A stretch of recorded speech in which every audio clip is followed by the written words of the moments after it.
Madame, Monsieur, bonjour et merci de nous rejoindre pour ce Midi Info à la une de l'actualité. Dernière ligne droite avant les élections présidentielles et législatives en Turquie, qui de Recep Tayyip Erdogan ou de Kemal Kılıçdaroğlu aura le dernier mot. Réponse dans cette édition. Les pays membres du Parlement arabe réagissent au communiqué du Parlement européen concernant la liberté d'expression en Algérie. Ils parlent d'ingérence flagrante et inacceptable dans les affaires internes du pays.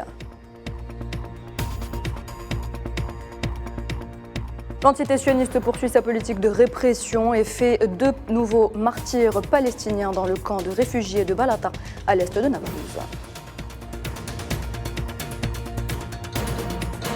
Et un mois après le début des affrontements au Soudan, l'ambassadeur soudanais à l'ONU avertit d'une situation humanitaire désastreuse.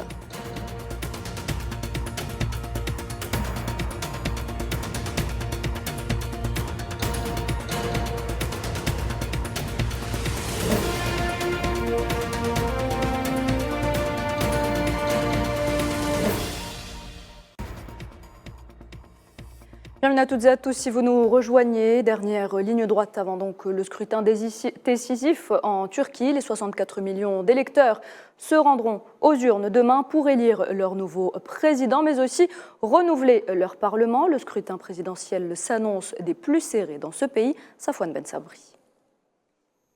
Sous scellé, les bulletins de vote affluent depuis l'étranger vers la Turquie, alors que le sort des 2 principaux candidats, lui, n'est pas encore scellé.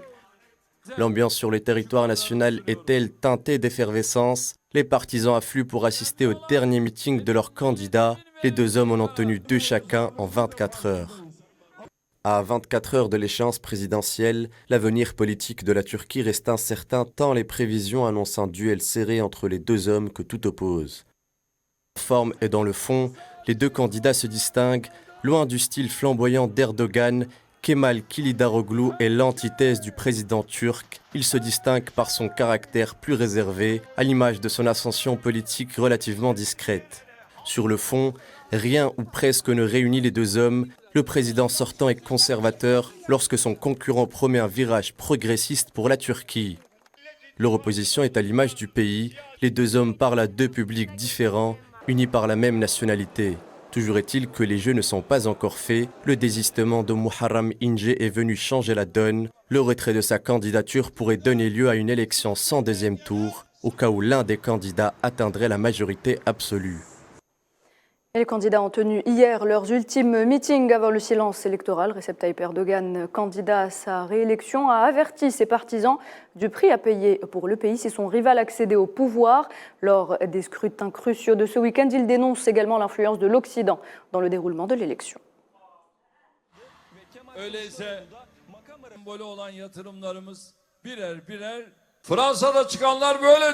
Que disent les unes des journaux? Erdogan doit partir. Que dit la presse en Allemagne? Que dit la presse en France? Que dit la presse en Angleterre? Est-ce que c'est vos affaires? Comment pouvez-vous écrire de telles unes? Ce n'est pas à vous de décider, c'est à mon pays de décider. Et son rival Kemal Kılıçdaroğlu, président du Parti républicain du peuple et chef de file de l'opposition, a lui aussi tenu son dernier meeting hier avant le silence électoral, alors que les sondages lui donnent une légère avance pour la présidentielle.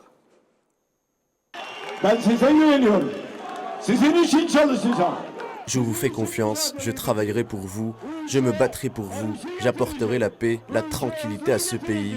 Tout ira bien, tout ira bien, tout ira bien. On revient justement en détail sur cette élection avec Bayram Balci, spécialiste de la Turquie. Bonjour. Oui, bonjour. Plus que quelques heures donc avant le silence électoral, nous le disions, les candidats mettent les bouchées doubles.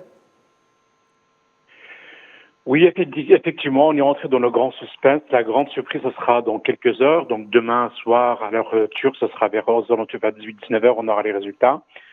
Et pour l'instant, comme vous l'avez dit tout à l'heure, effectivement, les sondages montrent que les résultats vont être probablement très serrés.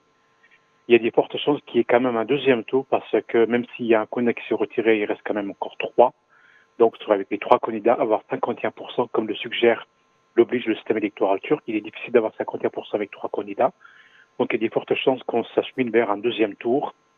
Et je pense que le deuxième tour, il aura aussi lieu en fonction de ce qu'il y aura comme résultat aux législatives, parce que faut oublier que demain les Turcs vont voter et pour les présidentielles et pour les législatives.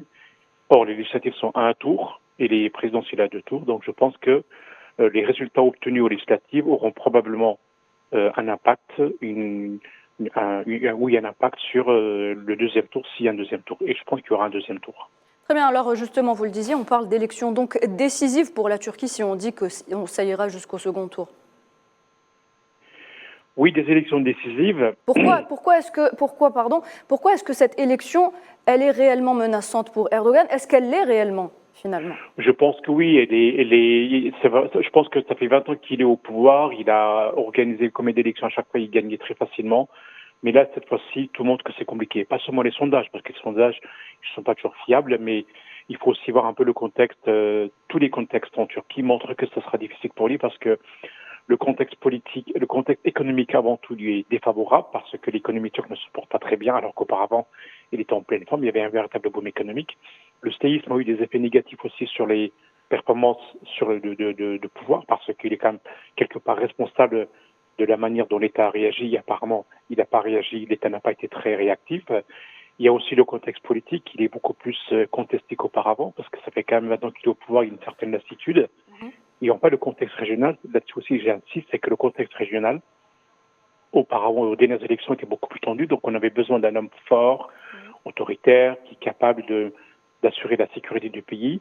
Là, c'est plus le cas, la crise syrienne n'est plus ce qu'elle était, donc il y a une certaine accalmie, et je pense que quelque part, ça va jouer contre la réélection de Erdogan. Après, ça ne veut pas dire qu'il va perdre, je n'en sais rien, mais toujours est-il que mais justement, même s'il gagne, ce sera beaucoup plus difficile que pendant les élections précédentes. Mais justement, pourquoi est-ce que cette élection diffère de toutes les autres?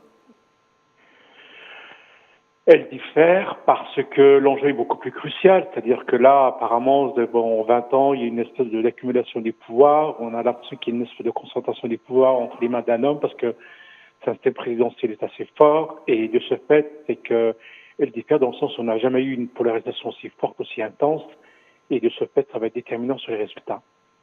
Très bien. Très bien, alors merci beaucoup Bayram Balci, merci pour cet éclairage. Je rappelle que vous êtes spécialiste de la Turquie. Selon les chiffres officiels, 6 millions de Turcs, soit 10% de l'électorat, vont voter pour la première fois dimanche, eux qui n'ont connu que Recep Tayyip Erdogan à la tête du pays. Je vous propose justement d'en écouter quelques-uns.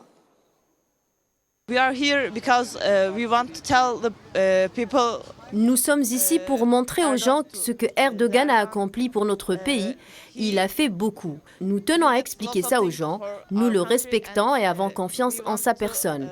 Nous avons bien vu ce qu'il a fait par le passé et ce qu'il continue de faire. C'est un modèle à suivre. C'est un excellent leader. 6 millions de jeunes vont voter pour la première fois. Notre président a toujours répété que les jeunes sont la génération la plus importante et l'avenir leur appartient. Nous sommes ici pour faire entendre notre voix.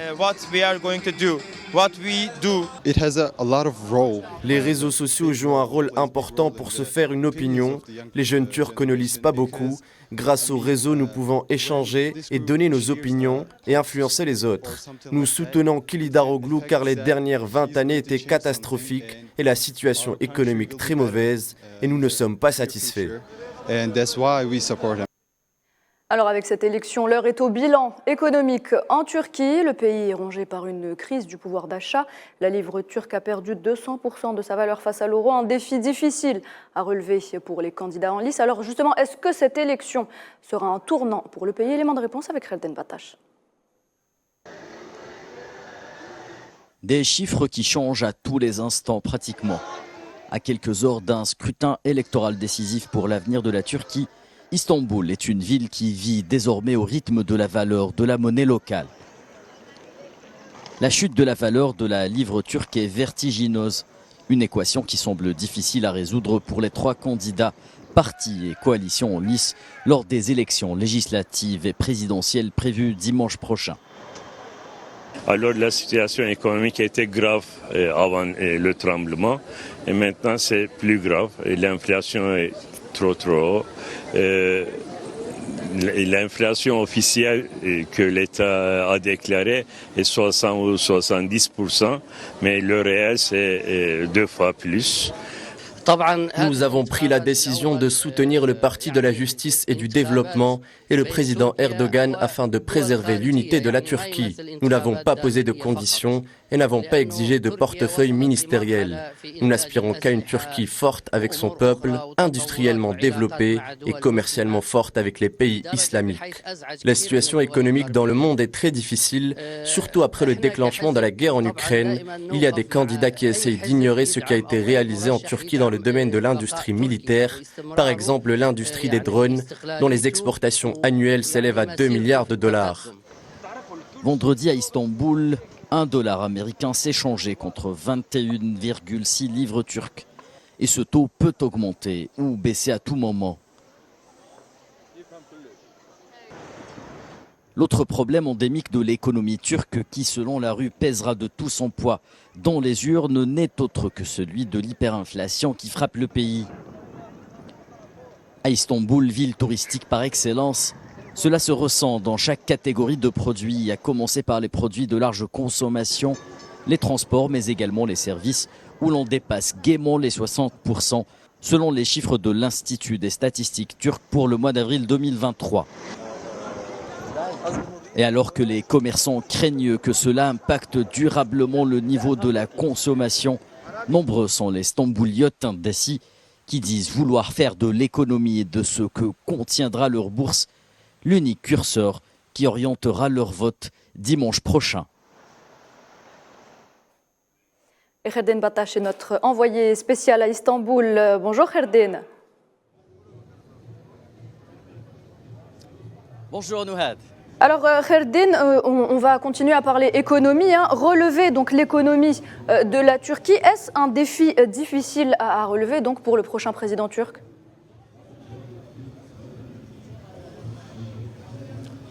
Oui, Nouhad, bien entendu, ce dossier économique et que nous avons évoqué hier reste au cœur de la campagne et ce à quelques heures seulement avant le silence électoral. Les déclarations ont changé de bord depuis hier. Le président Tayyip Recep Erdogan qui tiendra dans quelques instants ici même, juste derrière moi, dans le quartier de Bayoglu, l'un de ses derniers meetings. Eh bien, il est revenu hier soir sur la question des réfugiés syriens, car c'est l'un des sujets qui tranche au sein de l'électorat turc ici à Istanbul, tandis que son principal adversaire, Kemal Kılıçdaroğlu, tiendra ses meetings quant à lui dans la capitale Ankara. Ici, l'ambiance à Istanbul est celle que vous pouvez imaginer à quelques heures d'un scrutin crucial qui s'annonce historique. L'engouement est particulier chez les partisans des adversaires qui vont s'affronter dans les urnes, que ce soit pour les présidentielles ou les législatives qui auront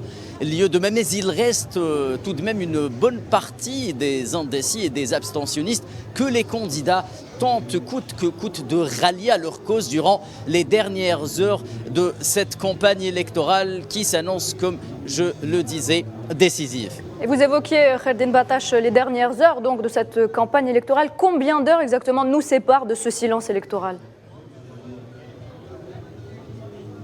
Eh bien, un silence électoral qui devrait s'annoncer officiellement autour des 18 heures pour tous les candidats. Il ne sera plus question de campagne après cet horaire-là fixe, d'où bien sûr l'intensification de l'agenda des uns et des autres dans les différentes villes et régions de la Turquie. Ici, à Istanbul, plusieurs candidats ont tenu aujourd'hui leur dernier meeting. Comme je vous le disais, je me tiens moi devant juste l'endroit dans lequel le président Recep Tayyip Erdogan sera ici dans quelques instants à partir de 15h heure locale Turquie, donc 13h heure Alger, pour ce qui sera l'un de ses tout derniers meetings, alors que son adversaire, lui, tentera bien entendu de profiter des dernières heures de la campagne à partir de Ankara où il se trouve. Très bien. Très bien, merci Herdin Batash. Nous vous retrouverons dans nos prochaines éditions. Je rappelle que vous êtes notre envoyé spécial à Istanbul. L'actualité marquée également par ces réactions des pays membres du Parlement arabe suite au communiqué du Parlement européen concernant la liberté d'expression en Algérie. Un communiqué qualifié d'ingérence flagrante et inacceptable dans les affaires internes de l'Algérie.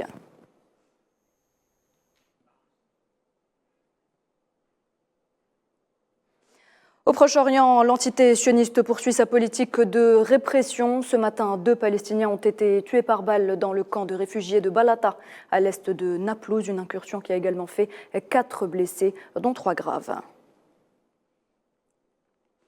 Et puis la situation au Soudan, toujours aussi chaotique, un mois après le début des affrontements entre l'armée soudanaise et les paramilitaires des forces de soutien rapide. L'ambassadeur soudanais à l'ONU avertit d'ailleurs d'une situation humanitaire désastreuse dans le pays et promet que son gouvernement s'engage pour le respect du droit humanitaire à s'abstenir de toute attaque susceptible de causer des dommages indirects aux civils. Et voilà, c'est la fin de cette édition. Merci de l'avoir suivi. Très bonne journée sur A24.